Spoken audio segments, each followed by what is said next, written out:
No shoes required, just a glove, ball, and bat. In Havana's Fraternity Park, Cuba's national sport is on display in a casual pickup game. In Cuba, baseball equals national pride. The island nation long dominated world amateur play after Fidel Castro banned professional athletics in 1961.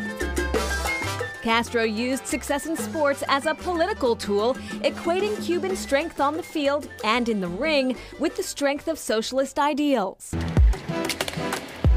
On a narrow street in Old Havana, tucked between weathered apartment buildings, is the open-air Rafael Trejo boxing gym, named for a student killed in 1930 in an uprising against then-dictator Gerardo Machado. This is where some of Cuba's elite boxers have trained for decades. Like their ball players, Cuba's amateur boxers are some of the best in the world. At Rafael Trejo, all ages are welcome, and even this American journalist. Since fighters here can't go pro,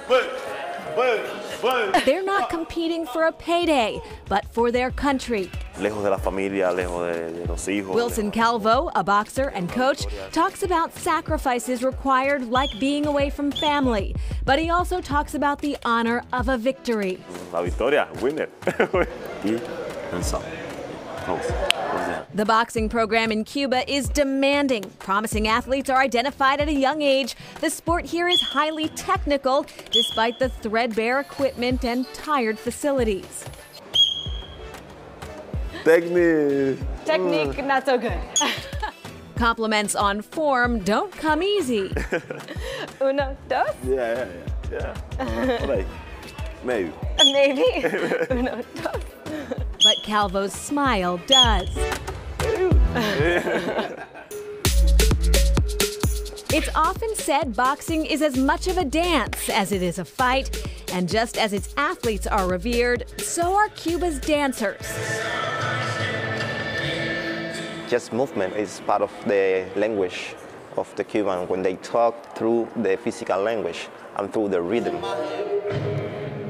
Osnel Delgado is the artistic director of Malpaso, a contemporary repertory dance company unique in Cuba because it's independent. Delgado grew up in a dance family, studied at the state-run National Dance School, and graduated a professional dancer. It's very different from another part of the world. I know many dancers that they need to do another stuff in order to survive. But in Cuba, be a dancer is exactly, it's like a career. Mostly of the Cuban dancers, they only dance. For 8 years, Delgado danced with the National Modern Dance Company in Cuba.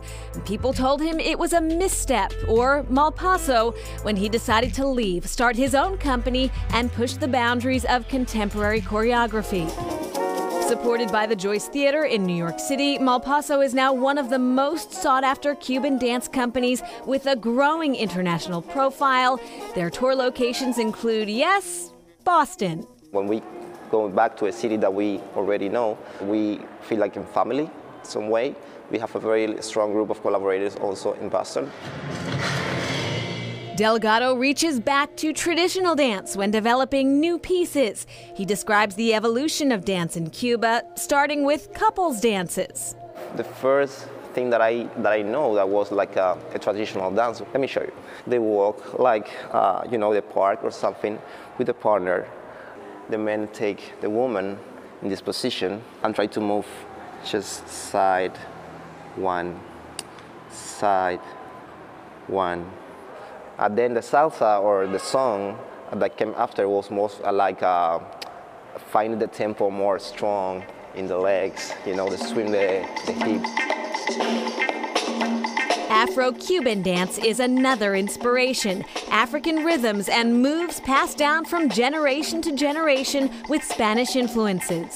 It's very important, this kind of tradition. But yeah, as a contemporary group, we are always looking at new collaborations that help a little bit to transform our reality. The growth of independent organizations like Malpaso, perhaps evidence of a slow evolution of Cuba itself.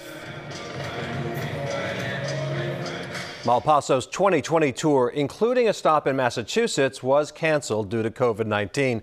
The company says, quote, "In the wake of this crisis, we have returned home to Havana to self-isolate with friends and family until we are able to share the beauty of dance with you in person once again." Next, it's described as one of the world's greatest places.